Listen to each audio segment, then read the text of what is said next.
ಎಲ್ಲರಿಗೂ ನಮಸ್ಕಾರ. DSK ಹೊಸ ಅಧ್ಯಾಯ ಯೂಟ್ಯೂಬ್ ಚಾನಲ್ಗೆ ಸ್ವಾಗತ. ಇವತ್ತು 4th ಸೆಮ್ BComನ ಕನ್ನಡ ಚಾಪ್ಟರ್ ಆದ ಕಾರು ಕೊಂಡಿದ್ದೀಯ ಮಾರುತಿ ಎಂಬ ಚಾಪ್ಟರನ್ನು ನೋಡೋಣ. ಈ ಚಾಪ್ಟರನ್ನು ಶಶಿಕಲಾ ವೀರಯ್ಯ ಸ್ವಾಮಿರವರು ಸುಂದರವಾಗಿ ಕಟ್ಟಿಕೊಟ್ಟಿದ್ದಾರೆ. ಇದರ ಸಾರಾಂಶವನ್ನು ಇಂದಿನ ತರಗತಿಗಳಲ್ಲಿ ತಿಳಿದುಕೊಳ್ಳೋಣ.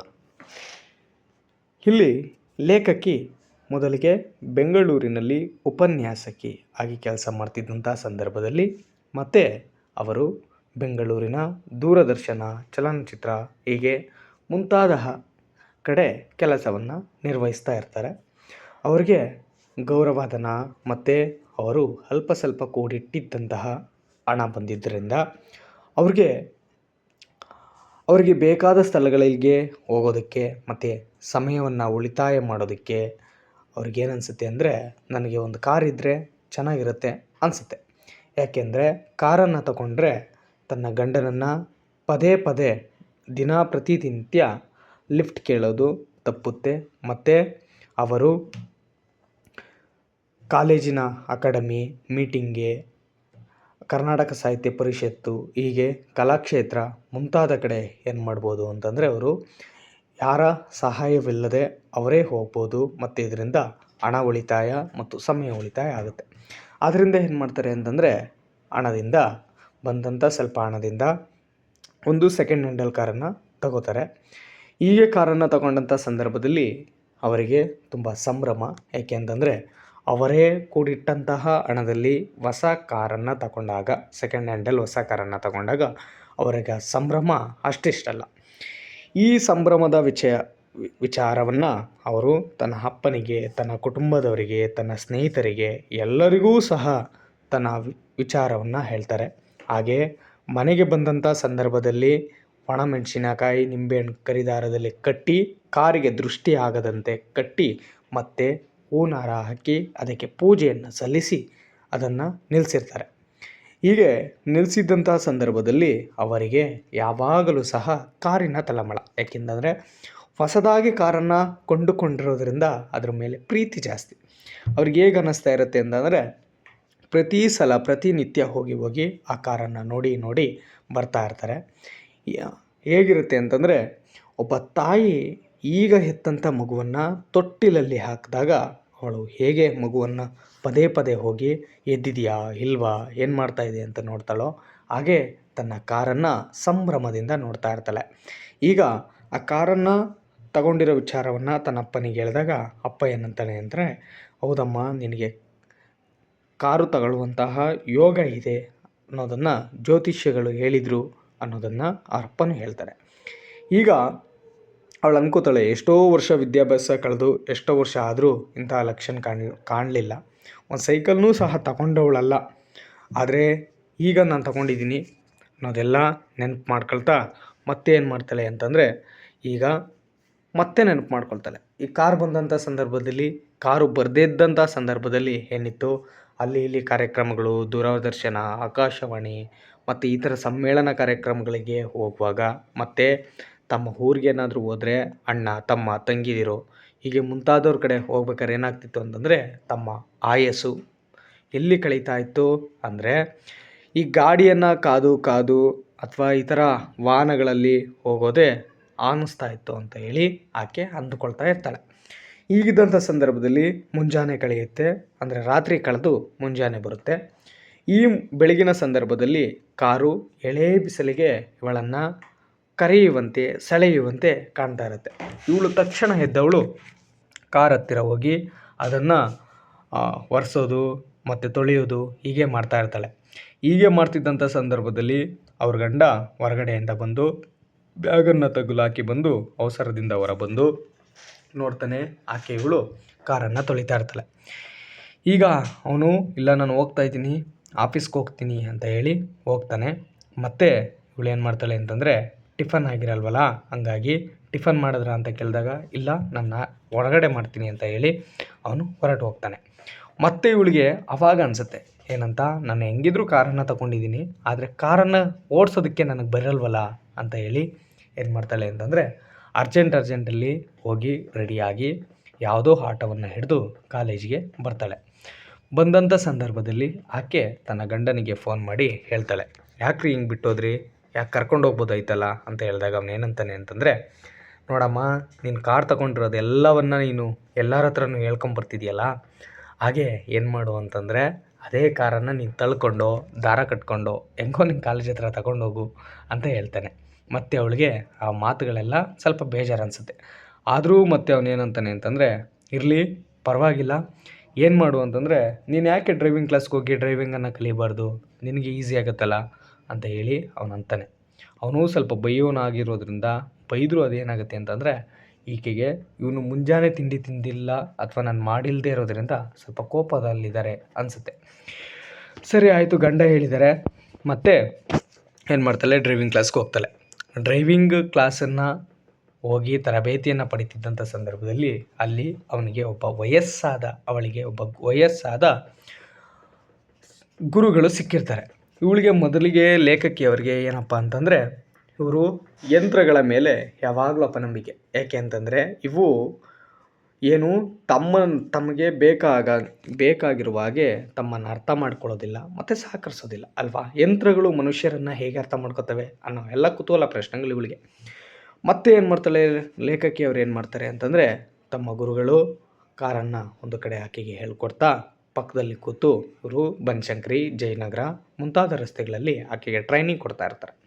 ಈಗ ಅವ್ರ ಗುರುಗಳು ಕೃಷ್ಣ ಪರಮಾತ್ಮನಂತೆ ಸೂತ್ರಧಾರಿಯಂತೆ ಇನ್ನೊಂದು ಕಡೆ ಸ್ಟೇರಿಂಗಾಗಿ ಕೂತ್ಕೊಂಡು ಆರಾಮಾಗಿ ಕೂತಿರ್ತಾರೆ. ಎಲ್ಲಿ ಬೈದು ಬಿಡ್ತಾರೋ, ಹೊಸದಾಗಿ ಕಲಿಯೋದ್ರಿಂದ ಲೇಖಕಿಗೆ ಸ್ವಲ್ಪ ಗೊಂದಲ, ಭಯ ಎಲ್ಲವೂ ಸಹ ಈಕೆಗೆ ಅನ್ನಿಸ್ತಾ ಇರುತ್ತೆ. ಎಲ್ಲಿ ನಾನು ಏನಾದರೂ ಮಾಡಿದ್ರೆ ಏನಾರು ಆಗ್ಬಿಡುತ್ತೋ ಅಂತ ಭಯ ಆಗಿ ಅವರು ರೈಟ್ ಅಂದರೆ ಇವರು ಲೆಫ್ಟ್ಗೆ, ಇವರು ಲೆಫ್ಟ್ ಅಂದರೆ ಅವರು ರೈಟ್ಗೆ ಹೀಗೆ ಗಾಡಿಯನ್ನು ಚಲಾಯಿಸ್ತಾ ಇರ್ತಾರೆ. ಹೇಗೋ ಗಾಡಿಯನ್ನು ಕಲಿತು 18 ದಿನ ಪರ್ವದಂತೆ ಮುಗಿಸಿ ಡ್ರೈವಿಂಗ್ ಲೈಸೆನ್ಸ್ನ ಪಡಿತಾರೆ. ಈಗ ಡ್ರೈವಿಂಗ್ ಲೈಸೆನ್ಸ್ನ ಪಡೆದು ಕಾಲೇಜ್ಗೆ ತಾನೇ ಗಾಡಿಯನ್ನು ಓಡಿಸ್ಕೊಂಡು ಹೋಗಬೇಕು ಅಂತಂದರೆ ಸಂಭ್ರಮ ಮತ್ತೆ ಅಷ್ಟಿಷ್ಟಲ್ಲ. ಹೇಗೋ ಇನ್ನೊಂದು ದಿನ ಕಾಲೇಜ್ಗೆ ಹೋಗ್ಬೇಕಾದಂಥ ಸಂದರ್ಭದಲ್ಲಿ ಇವ್ರೇನು ಮಾಡ್ತಾರೆ ಅಂತಂದರೆ ತನ್ನ ಗಂಡ ಲೇಖಕಿಯವರಿಗೆ ಶುಭವನ್ನು ಕೋರಿ ಕಳಿಸ್ತಾರೆ. ಹೀಗಿದ್ದಂಥ ಸಂದರ್ಭದಲ್ಲಿ ಇವರಿಗೆ ಸ್ವಲ್ಪ ತಳಮಳ, ಭಯ, ಆತಂಕ ಎಲ್ಲವೂ. ಏಕೆಂತಂದರೆ ಇವಾಗ ತಾನೇ ಕಾರನ್ನು ಕಲ್ತಿರೋದ್ರಿಂದ ಇವ್ರಿಗೆ ಸ್ವಲ್ಪ ತಳಮಳ, ಗೊಂದಲ ಶುರುವಾಗ್ತಾ ಇರುತ್ತೆ. ಆಗೋ ಕಾರನ್ನು ಮೂವ್ ಮಾಡಿ ಕಾಲೇಜ್ ಹತ್ರ ಇನ್ನೇನು ಬರಬೇಕು ಅಷ್ಟೊತ್ತರಲ್ಲಿ ಒಂದು ಕೋಳಿ ಕಾರಿನ ಟೈರಿಗೆ ಸಿಕ್ಕಿ ಸಾವನ್ನು ಅಪ್ಪುತ್ತೆ.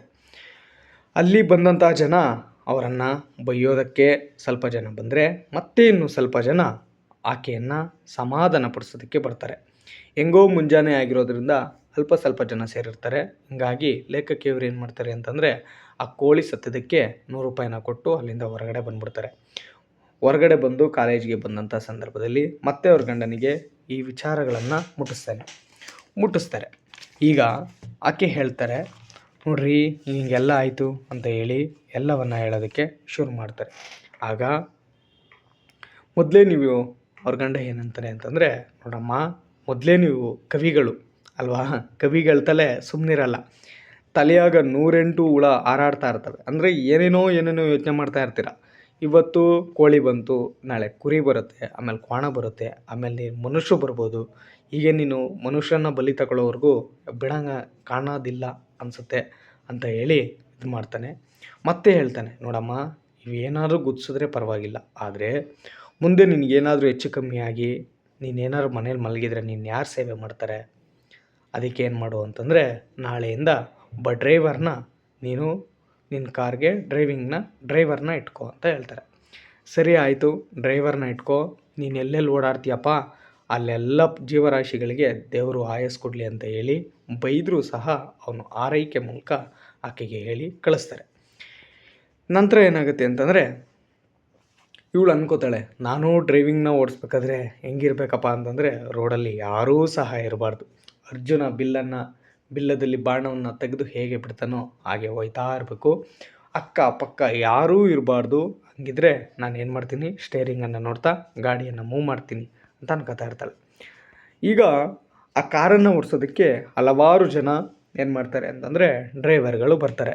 ಗೋವಿಂದ, ಮುಕುಂದ, ಗೋಪಾಲ, ಗೌಡ ಹೀಗೆ ಹಲವಾರು ಜಾತಿ ಹಲವಾರು ಧರ್ಮದವರು ಬಂದರೆ ಈಕೆ ಏನು ಅನ್ಕೋತಾರೆ ಅಂತಂದರೆ ನಾನು ಯಾವುದೋ ಸರ್ವಧರ್ಮವನ್ನು ಚಾಲಕ ಸಂಘವನ್ನು ಕಟ್ಬೋದಾಯಿತು. ಅಷ್ಟೊಂದು ಜನ ಏನು ಮಾಡ್ತಾರೆ ಅಂತಂದರೆ ಚಾಲಕರು ಬಂದು ಹೋಗ್ತಾರೆ ಅಂತ.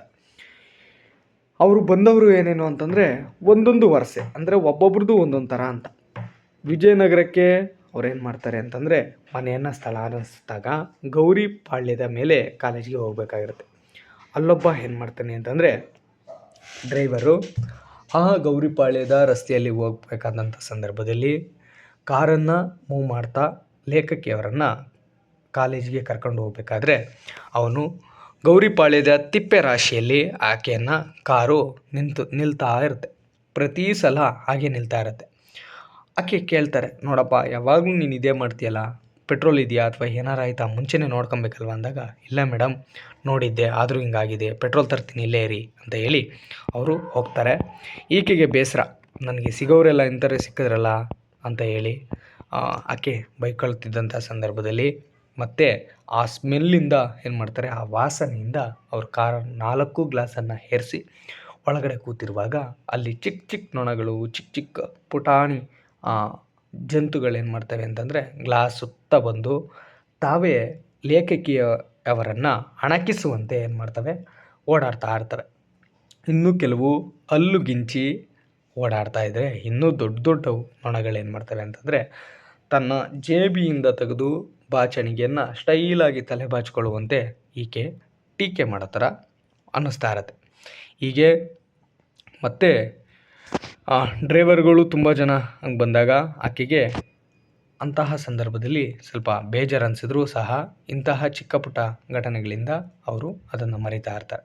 ಈಗ ಅವರು ಇನ್ನೂ ಕೆಲವರು ಹೆಂಗಿರ್ತಾರೆ ಅಂತಂದರೆ ಡ್ರೈವರ್ಗಳು ಕಾರು ನನ್ನದೇನೋ ಅನ್ನೋ ಥರ ಇರ್ತಾರೆ ಅಲ್ವಾ. ಈಗ ಅವ್ರೇನಾದರೂ ಕೊಡೋದಕ್ಕೆ ಬಂದರೆ, ಕಾರನ್ನು ಮೂವ್ ಮಾಡೋದಕ್ಕೆ ಬಂದರೆ ಇದು ಕಾರ್ ನಂದೇ ಏನೋ ಅಂತ ಹೇಳಿ ಅವ್ರು ಕೊಡೋ ಸಂಬಳದಕ್ಕೆ ಕೆಲವರು ಪ್ರಾಮಾಣಿಕವಾಗಿ ವರ್ಕ್ ಮಾಡ್ತಾ ಇರ್ತಾರೆ. ಈಗ ಆ ಕಾರ್ ಹೇಗಾಗಿಬಿಟ್ಟಿರುತ್ತೆ ಅಂತಂದರೆ ತುಂಬ ಜನ ಡ್ರೈವರ್ಸ್ಗಳು, ಚಾಲಕರು ಬಂದು ಹೋಗಿರೋದ್ರಿಂದ ಆ ಕಾರು ತನ್ನ ನಿಯಂತ್ರಣವನ್ನೇ ತಪ್ಪಿಡಿರುತ್ತೆ. ಹೆಂಗಪ್ಪ ಅಂತಂದರೆ ಅದು ಯಾವಾಗ ಬೇಕಾದ್ರೆ ಆಫ್ ಆಗೋದು, ಯಾವಾಗ ಬೇಕಾದ್ರೆ ಮೂವ್ ಆಗೋದು, ಸಿಗ್ನಲ್ಗಳು ಬಿದ್ದಾಗ ಮೂವ್ ಆಗೋದು, ಸಿಗ್ನಲ್ ಬೀಳದೇ ಇದ್ದರೆ ತಟ್ಟಂತ ನಿಲ್ಲೋದು, ಹೀಗೆ ಆಗ್ತಾ ಇರುತ್ತೆ. ಇದು ಆಗ್ತಾ ಇರೋದ್ರಿಂದ ಏನಾಗ್ತಾ ಇರುತ್ತೆ, ಅಲ್ಲಿ ಸುತ್ತಮುತ್ತ ಇದ್ದಂತಹ ಜನ, ಪೊಲೀಸು ಅವರೆಲ್ಲ ಏನು ಮಾಡ್ತಾ ಇರ್ತಾರೆ ಅಂತಂದರೆ ಆಕೆಗೆ ಬೈತಾ ಇರ್ತಾರೆ. ಈಗ ಒಂದಿನ ಯಾವುದೋ ಕಾರ್ಯಕ್ರಮಕ್ಕೆ, ಯುವನಿ ಕಾರ್ಯಕ್ರಮಕ್ಕೆ ಹೋಗ್ಬೇಕಾದಂಥ ಸಂದರ್ಭದಲ್ಲಿ ಅಲ್ಲಿ ಒಬ್ಬ ಹಿರಿಯ ವ್ಯಕ್ತಿಯನ್ನು ನೋಡಿ ಅವರನ್ನು ಮಾತಾಡಿಸ್ಬೇಕು ಅಂತ ಅನ್ಕೋತಾರೆ. ಸರಿ ಮಾತಾಡ್ಸೋಣ, ಕಾರ್ಯಕ್ರಮ ಇದೆ ಅದನ್ನು ಮುಗಿಸಿ ಮಾತಾಡ್ಸೋಣ ಅಂತ ಹೇಳಿ ಡ್ರೈವರ್ಗೆ ಹೇಳ್ತಾರೆ, ನೋಡಪ್ಪ ಕಾರನ್ನು ಸ್ವಲ್ಪ ಮುಂದೆ ನಿಲ್ಲಿಸು, ಅದು ನಿಲ್ಲಿಸ್ಬೇಡ ಅಂತ ಹೇಳಿದಾಗ ಇವ್ರು ಏನು ಮಾಡ್ತಾರೆ, ಕಾರು ಹೋಗಿ ಅವ್ರ ಹತ್ರನೇ ನಿಂತು ಬಿಡುತ್ತೆ. ಈಗ ಈಕೆಗೆ ಭಯ, ಏನೋ ಇರಲಿ ಕ್ಷಮೆ ಕೇಳ್ತೀನಿ ಅಂತ ಹೇಳಿ ಕ್ಷಮೆ ಕೇಳಿ ಮತ್ತೆ ಹೋಗ್ತಾರೆ. ಮತ್ತು ಈಗ ಡ್ರೈವರ್ಗಳು ಯಾವ್ಯಾವ ರೀತಿ ವರ್ತನೆ ಮಾಡ್ತಾರೆ ಅನ್ನೋದಾದರೆ, ಇನ್ನೊಬ್ಬ ಗೋವಿಂದ ಅನ್ನೋನು ಇರ್ತಾನೆ. ಅವನು ಹೆಂಗೆ ಅಂತಂದರೆ ಯಾವಾಗಲೂ ಲೇಟಾಗಿ ಬರ್ತಾನೆ. ಅವನು ಒನ್ ವೇ ಗೋವಿಂದ ಅಂತ ಕಟ್ಬಿಟ್ಟಿರ್ತಾರೆ. ಯಾಕೆ ಅಂತಂದರೆ ಯಾವಾಗಲೂ ಲೇಟಾಗಿ ಬರೋದು, ಮತ್ತು ಏನಾದರೂ ನೆಪ ಹೇಳೋದು, ಮತ್ತು ಲೇಟಾಗಿ ಕರ್ಕೊಂಡೋಗೋದು. ಮೌಲ್ಯಮಾಪನ ಕೇಂದ್ರಕ್ಕೆ ಇವ್ರು ಏನಾದರೂ ಹೋದರೆ ಏನು ಮಾಡ್ತಿರ್ತಾನೆ, ಕಾರಿನ ಬಳಿಯಲ್ಲಿ ನಿಲ್ಲಿಸಿದ್ರೆ ಅವನೆಲ್ಲೋ ಹೋಗಿರ್ತಾನೆ. ಮತ್ತು ಲೇಖಕಿ ಅವರು ಇವನನ್ನು ಹುಡ್ಕೋದೇ ಒಂದು ಹರಸಾಹಸ ಆಗಿರುತ್ತೆ. ಆಕೆಗೆ ಅನ್ನಿಸ್ತಾ ಇರುತ್ತೆ, ಆ ಮಳೆಯಲ್ಲಿ, ಆ ಬಿಸಿಲಲ್ಲಿ ಇವನನ್ನು ಹುಡುಕಿ ಮನೆಗೆ ಹೋಗೋದಕ್ಕಿಂತ ಸುಮ್ಮನೆ ನಡ್ಕೊಂಡು ಹೋದ್ರೂ ಸುಸ್ತಾಗಲ್ಲ ಅಂತ ಹೇಳಿ ಅನ್ನಿಸ್ತಾ ಇರುತ್ತೆ. ಮತ್ತು ಇನ್ನೊಬ್ಬ ಏನು ಮಾಡ್ತಾನೆ ಅಂತಂದರೆ, ಒಬ್ಬ ಡ್ರೈವರ್ ಸಿಕ್ಕಿರ್ತಾನೆ. ಅವನು ಸ್ವಲ್ಪ ಲೇಟಾಗಿ ಬಂದರೂ ಸಹ ಏನು ಮಾಡ್ತಾ ಇರ್ತಾನೆ ಅಂತಂದರೆ ಲೇಟಾಗಿ ಬರ್ತಾ ಇರ್ತಾನೆ ಮತ್ತು ಬೇಕಾಬಿಟ್ಟು ಕಾರನ್ನು ಓಡಿಸ್ತಾ ಇರ್ತಾನೆ. ಲೇಖಕಿ ಅವ್ರು ಏನಾದರೂ ಬೈದರೆ ಅವನು ಏನು ಮಾಡ್ತಾ ಇರ್ತಾನೆ ಅಂತಂದರೆ ಅದು ನಗ್ತಾ ಇರ್ತಾನೆ. ಅವ್ರು ಬೈಯೋದಕ್ಕೂ ಸಹ ನಗ್ತಾ ಹಾಡನ್ನು ಗುಣುಕ್ಸೋ ಥರ, ಹಾಡನ್ನು ಹೇಳೋ ಥರ ಅಂದ್ಕೊಳ್ತಾ ಗುಣುಕಿಸ್ತಾ ಹಾಗೆ ಹೋಗ್ತಾ ಇರ್ತಾನೆ. ಅನ್ಕೋತಾ ಇರ್ತಾನೆ, ನೋಡಪ್ಪ ನಾನು ಬೈದರೆ ಇವ್ನು ನಗ್ತಾನಲ್ಲ, ನನಗೆ ಬೈಯೋದಕ್ಕೂ ನೀಟಾಗಿ ಬರಲ್ವಲ್ಲ ಅಂತ ಹೇಳಿ ಲೇಖಕಿ ಅವ್ರಿಗೆ ಅನ್ನಿಸ್ತಾ ಇರುತ್ತೆ. ಹೀಗೆ ಮುಂದುವರೆದಂತೆ ಇನ್ನೊಬ್ಬ ಇರ್ತಾನೆ. ಹೆಂಗಪ್ಪ ಅಂತಂದರೆ ಬರೀ ರಜಾ ಹಾಕೋದು, ವಾರ ಪೂರ್ತಿ, ವಾರಕ್ಕೆ 7 ದಿನ ಆದರೆ 4 ದಿನ ರಜಾ ಹಾಕ್ತಾನೆ. ರೀಸನ್ಗಳು ನಮ್ಮನೆ ಅವ್ರು ಸತ್ರು, ಇವ್ರು ಸತ್ರು ಅಂತ ಹೇಳಿ ಏನು ಮಾಡ್ತಾನೆ ಅಂತಂದರೆ ರಜಾವನ್ನು ಹಾಕ್ತಾ ಇರ್ತಾನೆ. ಈಗ ಇನ್ನೊಂದು ದಿನ ಲೇಖಕಿಯವರು ತಮ್ಮ ಗಂಡನವರ ಮನೆಯವರ ಅಪ್ಪ ಅಮ್ಮ ಅವರನ್ನು ನೆಂಟರನ್ನು ಹೋಗ್ಬೇಕಾದಂಥ ಸಂದರ್ಭದಲ್ಲಿ ಏನಾಗುತ್ತೆ ಅಂದರೆ ಕಾರು ನಿಂತ್ಕೊಂಡ್ಬಿಡುತ್ತೆ. ಆಗ ಎಷ್ಟೇ ಆದರೂ ಅದು ಸ್ಟಾರ್ಟ್ ಆಗೋದಿಲ್ಲ. ಅವ್ರ ಅಯ್ಯ ಏನಂತಾರೆ ಅಂತಂದರೆ, ಮಾರ್ಬಿಡಮ್ಮ, ಹೆಂಗಿದ್ರು ಹಳೆ ಕಾರಲ್ವಾ, ಸುಮ್ಮನೆ ಏನು ಮಾಡ್ತೀಯ, ಮಾರ್ಬಿಡು ಅಂತ ಹೇಳಿ ರಿಕ್ಷಾದಲ್ಲಿ ಕುಳಿತು ಶಾಪವನ್ನು ಹಾಕ್ತಾರೆ. ಮತ್ತು ಇವರು ಆ ಕಾರ್ಗೆ ಏನಂತಾರೆ ಅಂತಂದರೆ, ನೀನು ಹಿಂಗೆ ಮಾಡಿದ್ರೆ ಇದನ್ನು ಮಾರ್ತೀನಿ ಅಂದಾಗ ಡ್ರೈವರ್ ಏನಾದರೂ ಆ ಸಮಯದಲ್ಲಿ ಸ್ಟಾರ್ಟ್ ಮಾಡಿದ್ರೆ ಕಾರು ಸ್ಟಾರ್ಟ್ ಆಗ್ತಾ ಇರುತ್ತೆ. ಈ ವಿಚಾರವನ್ನು ಗಂಡನಿಗೆ ಹೇಳಿದ್ರೆ, ನೀನು ಗಂಡನ ಮನೆಯವ್ರು ಕಂಡ್ರೆ ನಿನಗೆ ಹಿಂಗೆ ಆಗುತ್ತೆ, ಅದಕ್ಕೆ ನಿನಗೆ ಮತ್ತು ನಿನ್ನ ಕಾರ್ಗಾಗಲ್ಲ ಅಂತ ಹೇಳಿ ಅವನು ರೇಗಿಸೋ ಥರ ಹೇಳ್ತಾ ಇರ್ತಾರೆ. ಹೀಗೆ ಇದ್ದಂಥ ಸಂದರ್ಭದಲ್ಲಿ ಕಾರು ಹೀಗೆ ನಡೀತಾ ಇರುತ್ತೆ. ಅವರು ಶಿಕ್ಷಣ ವೃತ್ತಿಯಲ್ಲಿರೋದ್ರಿಂದ ಧಾರವಾಡಕ್ಕೆ ಅವರು ಟ್ರಾನ್ಸ್ಫರ್ ಆದಮೇಲೆ, ವರ್ಗಾವಣೆ ಆದಮೇಲೆ ಅವ್ರಿಗೆ ಬೆಂಗಳೂರಿನಷ್ಟು ಸುತ್ತಾಟ ಇರೋದಿಲ್ಲ. ಯಾಕೆ ಅಂತಂದರೆ ಹತ್ರದಲ್ಲೇ ಕಾಲೇಜು ಮತ್ತು ಮನೆ ಇರೋದರಿಂದ ಅವರು ಓಡಾಡ್ತಾ ಇರ್ತಾರೆ. ಹೀಗಾಗಿ ಅವರು ಏನನ್ನಿಸುತ್ತೆ ಅಂತಂದರೆ, ಹೆಂಗಿದ್ರು ಕಾರನ್ನು ನಾವು ಮಾರಾಟ ಮಾಡಲೇಬೇಕು ಅಂತ ಅನಿಸುತ್ತೆ. ಹೀಗಾಗಿ ಅವರು ಮಾರಬೇಕಾಗುತ್ತೆ, ಮಾರಾಟವನ್ನು ಮಾಡ್ತಾರೆ. ಈಗ ಬೆಳಗಾವಿಗೆ ಮತ್ತೆ ಅವರು ಪದೇ ವರ್ಗಾವಣೆಗೆ ಬಂದಾಗ ಅವ್ರೇನು ಮಾಡ್ತಾರೆ ಅಂತಂದರೆ, ಅಲ್ಲಿ ಓಡಾಡೋದಕ್ಕೆ ಹೊಸ ಕಾರಿನಲ್ಲಿ ದಿನವೂ ಕಾಲೇಜ್ಗೆ ಹೋಗುತ್ತಿದ್ದೇನೆ. ಈಗ ಮತ್ತೆ ಅವನು ಏನು ಮಾಡಿದ್ದಾರೆ ಅಂತಂದರೆ, ಡ್ರೈವರ್ನ ಇಟ್ಕೊಂಡಿದ್ದಾರೆ, ಹೊಸ ಕಾರನ್ನು ತಗೊಂಡಿರ್ತಾರೆ. ಮತ್ತು ಅವನು ಡ್ರೈವರ್ ಹೆಂಗಿರ್ತಾನೆ ಅಂತಂದರೆ, ಲೇಖಕಿಯವ್ರ ಥರನೇ. ಲೇಖಕಿಯವರು ಮೊದಲು ಕಾರನ್ನು ಕಲಿಯುವಾಗ ಹೇಗೆ ರಿಯಾಕ್ಟ್ ಮಾಡ್ತಿದ್ರೋ ಹಾಗೇ ಇರ್ತಾರೆ. ಹೆಂಗಪ್ಪ ಅಂದರೆ, ಇವರು ರೈಟ್ಗೆ ಅಂದರೆ ಅವನು ಎಡಕ್ಕೆ, ಅವನು ಎಡ ಅಂತಂದರೆ ಇವನು ಬಲಕ್ಕೆ, ಹೀಗೆ ಓಡಿಸ್ತಾ ಇರ್ತಾರೆ. ಅವ್ರಿಗೆ ಅನಿಸುತ್ತೆ, ನಾನು ಡ್ರೈವಿಂಗ್ ಕಲಿಬೇಕಾದ್ರೆ ನಮ್ಮ ಗುರುಗೆ ನಾನು ಇದೇ ಥರ ಮಾಡ್ತಿದ್ದೆ, ಅದಕ್ಕೆ ಗುರುಗಳು ಇದೇ ಥರ ಶಾಪ ಕೊಟ್ಬಿಟ್ಟಿದ್ದಾರೇನೋ ಅನಿಸುತ್ತೆ ಅಂತ ಹೇಳಿ ಅವರು ಅಂತ ಹೋಗ್ತಾ ಇರ್ತಾರೆ. ಇವ್ರಿಗೀಗ ಅನಿಸುತ್ತೆ, ಈಗ ಅವರು ಸ್ಮೂತಾಗಿ ಕಾರಿನ ಸೀಟ್ ಮೇಲೆ ಕೂತ್ರು ಇವ್ರಿಗೆ ಚುಚ್ಚೋ ಥರ ಫೀಲ್ ಆಗುತ್ತೆ. ಯಾಕೆ ಅಂದರೆ ಪೆಟ್ರೋಲ್ ರೇಟು ದಿನ ದಿನ ಜಾಸ್ತಿ ಹೆಚ್ಚುತ್ತಾ ಹೋದಂತೆ ಇವ್ರಿಗೇನು ಅನಿಸುತ್ತೆ, ಅದೆಲ್ಲ ಮೇಂಟೆನೆನ್ಸು ಅದೆಲ್ಲ ಇವಕ್ಕಿಗೆ ಅದು ಬೇಸರವನ್ನು ತರಿಸುತ್ತೆ. ಈಗ ಫ್ರೆಂಡು ಸಿಕ್ತವರೆಲ್ಲ ಏನಂತಿದ್ದಾರೆ, ಕಾರು ಕೊಂಡಿದ್ದೀಯಾ ಮಾರುತಿ ಅಂತ ಹೇಳೋದು ಈಕೆಗೆ ಒಂದು ಕಡೆ ಹೊಗಳ್ತಾ ಇದ್ದಾರೆ ಅನಿಸಿದ್ರೆ, ಇನ್ನೊಂದು ಕಡೆ ಏನು ಅನಿಸುತ್ತೆ ಅಂತಂದರೆ ರೇಗಿಸೋ ಥರ ಅನಿಸ್ತಾ ಇದೆ.